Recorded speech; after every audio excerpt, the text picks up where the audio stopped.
All right, so Adamsilver ended up getting on the NBC News, and he was talking about the CBA negotiation that's going on between, of course, the owners and the players. And he absolutely said something that pissed the WNBPA off. All right, they ended up taking shots at him, which I will show y'all that after this. Let's go ahead and take a listen to what he had to say.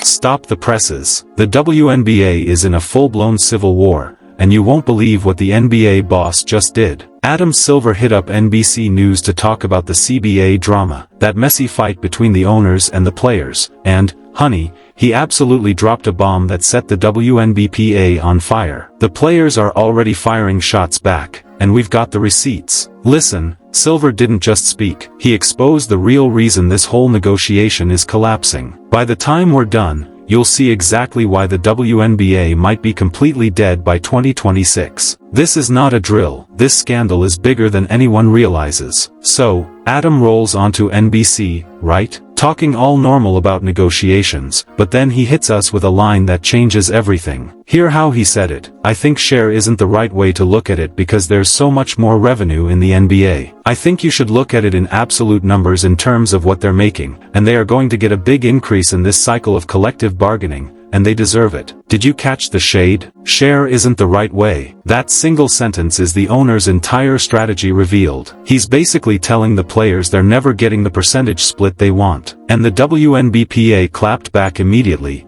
posting a furious Instagram story that said, "Don't want to share Adamsilver?" They are calling him out publicly. Listen up, people. This WNBA mess is so much worse than you think, because, here's the tea, Adamsilver is actually making sense, and that's the scariest part. The players keep demanding that juicy 50% revenue split like the NBA has, which sounds fair, but when you do the math, the real numbers nobody talks about, it's a total circus. Imagine the league brings in a nice $100 million, but the operating costs are also $100 million. It's actually way higher. If the players instantly take their demanded $50 million revenue cut, every single team owner is guaranteed to lose money. Name one investor on earth who would sign up for that guaranteed loss. But wait, it gets crazier. The WNBA isn't even structured like the NBA. I think share isn't the right way to look at it because there's so much more revenue in the NBA. I think you should look at it in absolute numbers in terms of what they're making, and they are going to get a big increase in this cycle of collective bargaining, and they deserve it. So the main part that I want us to pay attention to is this first part. Okay, it's really quick. This clip was really quick, but we need to pay attention to what he said right here. Yes, I mean, I think share isn't the right way. They don't own half of their own revenue. There's a messy web of third-party investors and the NBA itself bailing them out, meaning the actual WNBA teams are often minority owners in their own league. So, when the players stomp their feet for that 50% revenue share, they're asking for something that is literally impossible within the current structure. Now, here's the dark part nobody's connecting. The WNBPA's drama is pure chaos. They leaked awards out of spite for Caitlinclark, and they had to delete posts after being bullied by their own members. And why? Because some of the top players in leadership actually benefit if the WNBA shuts down. If Unrivaled goes 5 on 5, certain players make a killing, but who gets completely annihilated? The 60 to 70 players on minimum contracts who lose their entire careers. Silver basically admitted the owner's master plan. They'll find efficiencies to boost the max salary from $200,000 to an impressive $850,000, but that sacred revenue percentage, it's staying exactly where it is. Girl, put down the phone. The plot twist in this WNBA saga is so deep it's touching the ground. You heard it here first. The disaster class officiating last season, it wasn't incompetence, it was budget cuts. Were the owners already slicing staff to secretly fund player raises without touching that sacred revenue percentage? It looks shady, honey. But here's the real insanity driving the players to the edge. They want the salary cap tied to revenue, meaning it fluctuates every year. The entire league would become a total circus. Every player would have to sign one-year deals because nobody would know next season's cap. It creates mass instability. And get this, even if you handed the players 80% of their merchandise money plus a percentage of ticket revenue, which they currently get zero of, the total salary increase is barely $1 million more. The money they are demanding literally doesn't exist in the amounts they want. Now for the conspiracy theory that is too dark to ignore. Tax right OFFS. Closer to what he said here. We got to dial in right here. He's speaking really fast. Let's listen to this next part. The NBA, I think you should look at it in absolute numbers in terms of what they're making. And I think you should look at absolute numbers in terms of what they're making, because this could be a big increase, right? We don't see in their proposal. The max going from 200,000 to 850,000. That's a big increase. That's a big increase, right? The minimum being over. That's right. The whispers are that the NBA and team owners might be using the WNBA as a tax write-off, getting a tax break for losing money. This means the owners benefit more when the league is not profitable. Think about that evil genius structure. Why would you ever agree to a deal that guarantees you lose even more money if you're already getting a tax break and positive PR for supporting women's basketball? You wouldn't. The players are watching Caitlinclark sell out arenas and asking, where is the cash? But they're missing the terrifying truth. The money isn't all theirs. The NBA and those third-party investors, who literally bailed out the WNBA, own large chunks of the league structure itself. That 9% revenue cut has to stay because the league is already falling short of making enough money to cover its costs. The owners will never agree to a split that guarantees they lose money. Never. That's why people are talking about the ultimate, desperate move, shutting the whole thing down. It might actually be beneficial for those star players in the WNBA to start fresh in a new league, but it's a death sentence for those 60 to 70 players on minimum contracts. Girl, the betrayal is real. When the players screech for 50% revenue, they aren't just hitting up the team owners for cash, they are telling the NBA and all those outside investors to take less. Why would any of those groups agree? They have zero incentive. This is classic negotiation 101.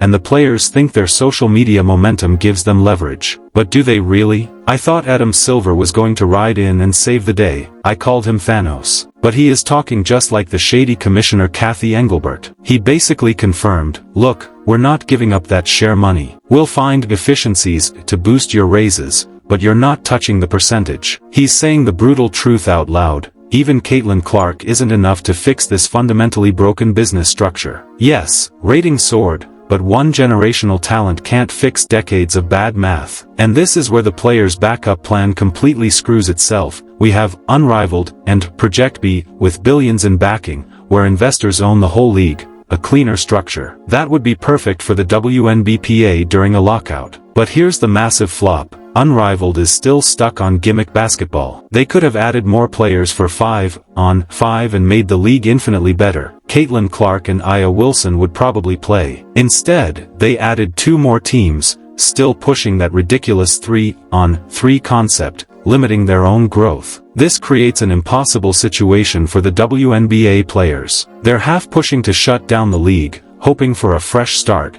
but their supposed lifeboat, Unrivaled, is structurally flawed. That momentum from Caitlinclark's rookie season, those record-breaking ratings, it's never coming back if they skip the 2026 season. This is their peak, this is their moment, and they are about to lose it all. Fast-paced, dramatic music hits and fades, gossip alert. 24 more players got to like, 60 instead of 44. Added 16 more players, made it 5v5 with 10 players per team.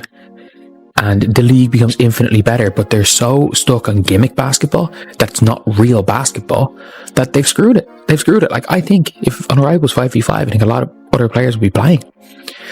I think Caitlinclark plays with 5v5. This isn't a negotiation, it's a circus, and the WNBA is the main act. There is zero professionalism, and I mean zero. They've been caught red-handed leaking their own awards just to spite a player they are meant to represent, a move so petty it's iconic. They're demanding investigations over things that never even happened and getting bullied into deleting their own posts. This is the organization demanding a 50% revenue split. The core problem is simple psychology. The owners are using spreadsheets, the players are using Instagram. When you negotiate with raw emotion instead of cold, hard strategy, you lose every single time. Now, back to the genius of Adamsilver. He basically confessed the owner's entire strategy. The share is the wrong way to look at it because there's so much more money in the NBA. Translation: we'll never give you the percentage because too many hands are in the cookie jar. For the players' share to go up, the NBA's share has to drop, or the third-party investor's share has to drop, and neither group is budging. So, Silver's genius move is to offer the absolute numbers. The max salary jumps from a measly $200,000 to a jaw-dropping $850,000. The minimum becomes $300,000. These are massive, real increases. But the players don't want the money, they want the structure changed, they want ownership of the revenue split, and that is where this becomes impossible. And this brings us to the most dangerous theory: they might actually be pushing to shut down the league. What if certain WNBA leaders genuinely believe everyone would be better off if the WNBA collapsed and they jumped ship to new,